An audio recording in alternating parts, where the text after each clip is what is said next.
Tuwang-tuwa ang munting kambing dahil ang araw na iyon ay kaarawan niya. Samantala sa kabilang panig ng kagubatan, ang sakim na lobo ay naghahanap ng makakain. Mabilis siyang nakarating sa bahay ng mga kambing. Nakita niya si Chef Panda at ang inang kambing na gumagawa ng isang malaki at makulay na cake na puno ng masasarap na candy. Siyempre, walang nakakaalam ng plano ng lobo. Masaya ang munting kambing nang makita niya ang mga regalo. Nang oras na para sa cake, dinala ni Chef Panda at ng inang kambing ang cake sa hardin. Kahit medyo nahirapan. Mas mabigat ang cake kaysa sa inakala ko, Chef Panda. Para sa akin yung higanteng cake? Oo, halika, mag-wish ka at hipa ng mga kandila. Nagtipon ng lahat sa paligid ng cake. Nag-wish ang munting kambing at habang hinihipan niya ang kandila, nasira ang higanteng cake. Nagtalsika ng mga piraso nito sa lahat ng dako. Sa gumuhong cake ay lumabas ang malaking masamang lobo. Sobrang gulo na ang inang kambing ay patakbo-takbo sa buong lugar upang iligtas ang mga anak.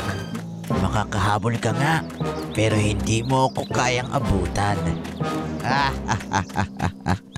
Akala ng lobo na wala siyang maiiwang bakas dahil mabilis siyang tumakbo. Ngunit may natagpo ang bakas ang inang kambing. Sinundan niya ang mga candy na hinulog ng mga anak. Sakaling hindi niya makayang iligtas mag-isa ang mga anak.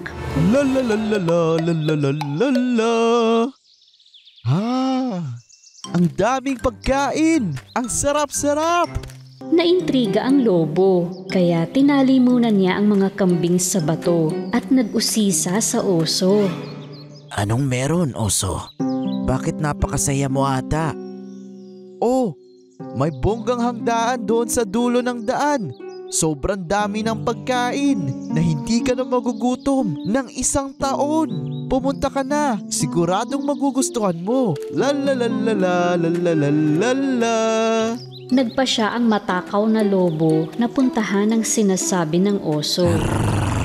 Nasaan ang masasarap na pagkain? Sa sandaling iyon, lumabas ang inang kambing sa pinagtataguan at mabilis na sinuwag ang lobo na nahulog ito sa bangin.